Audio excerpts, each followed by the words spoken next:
Hey kitty cats and kittens, my name is Erica. Welcome to my studio. Hello everybody, welcome to another video. This is Mrs. Kitschy here and I have Mr. Kitschy. He's joining me today for today's make. I've been sick this week, as you know if you saw my last Froggy Friday video, so he is helping me out with this make. And this is part of a collaboration with the Crafty YouTubers United for Valentine's Day. All right, Mr. Kitschy. So this is a dragon heart mold that we decided to pour, and I'm starting by UV resining two different hearts that I believe Mrs. Kitschy made last Valentine's Day. I did. They were left over. I thought that would be a good inclusion just to add a little bit of extra for the holiday in these dragons. So, unbeknownst to me, this mold is notorious for not being level, and as Mrs. Kitschy was ill, I was doing this as an unsupervised adult.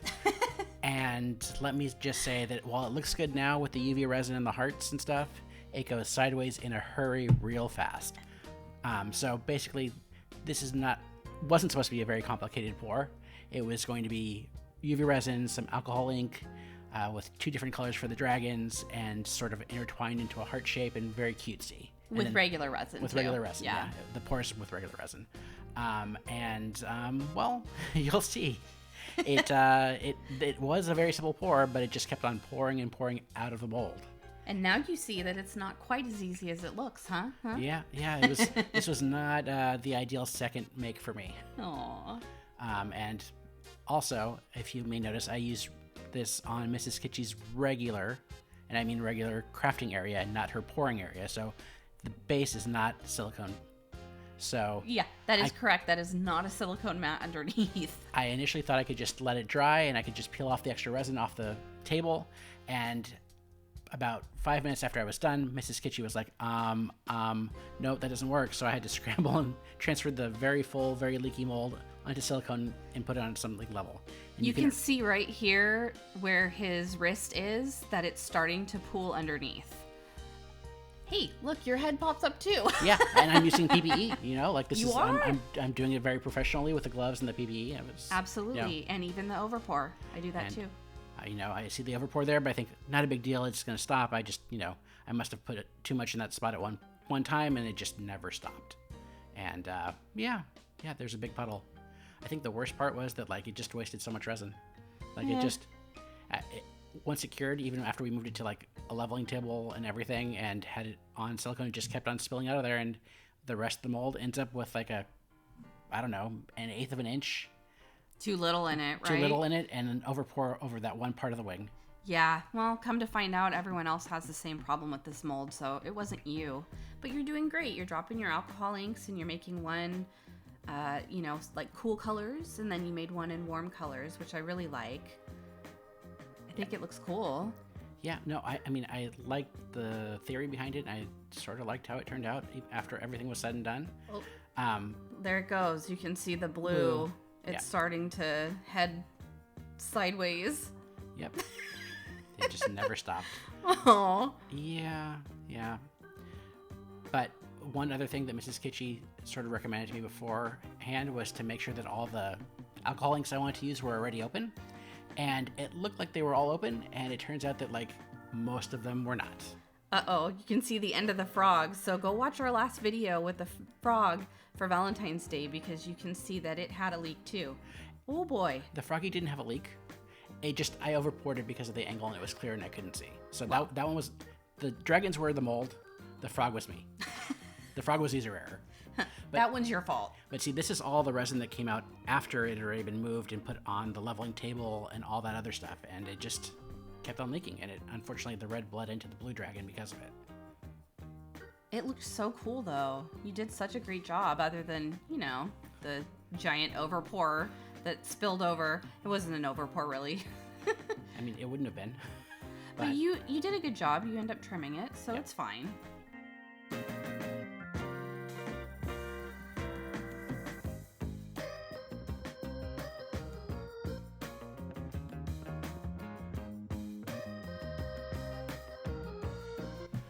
The good news about the spilling is that it left room for me to back it with something, and we went with white so the alcohol ink would show up.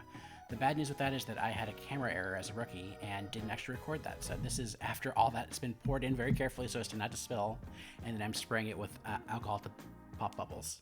Yeah. No sound effects because I'm the one doing it, not Mrs. Kitschy, so I'm really cool. We'll have to make you a pop and bubble sound effect. And here's demolding the next day. And I actually, despite the overpour and stuff, it came out really easily, and I like the way it looked. And you're going to see it very shortly because I'm not one to hide it. There we go. Ta-da! Look at that. 2 dragons and a heart. We should have had a drum roll.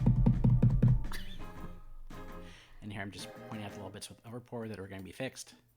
But overall, I like the concept.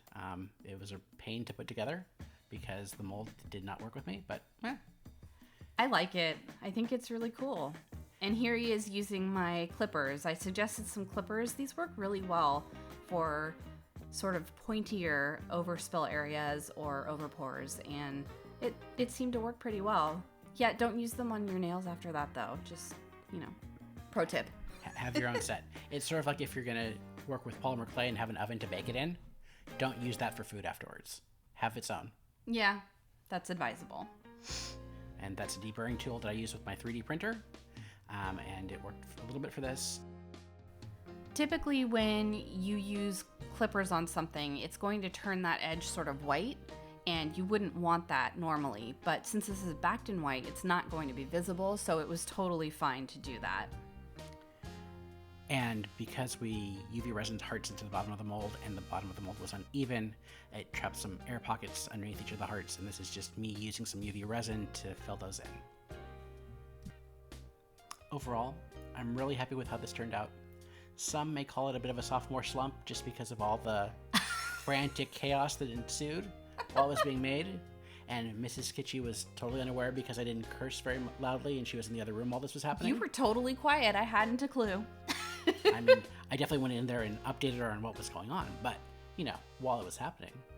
Pretty good. Yeah. But look how cute it is. It turned out really nice. I love that these are hearts. I think you did a good job. And again, thank you for taking over for me while I recouped in bed. Not a problem, dear, anytime. And I think I will do these dragons again. Now that I know the fatal flaw with the mold, I'm going to prop those sides up and I'm going to get it right in the first pour. Sounds good. Hope you guys like the make, and happy Valentine's Day. Happy Valentine's Day. Thanks for coming by. Thanks so much for watching. Take care, my kitschy cats and kittens, and I'll see you soon.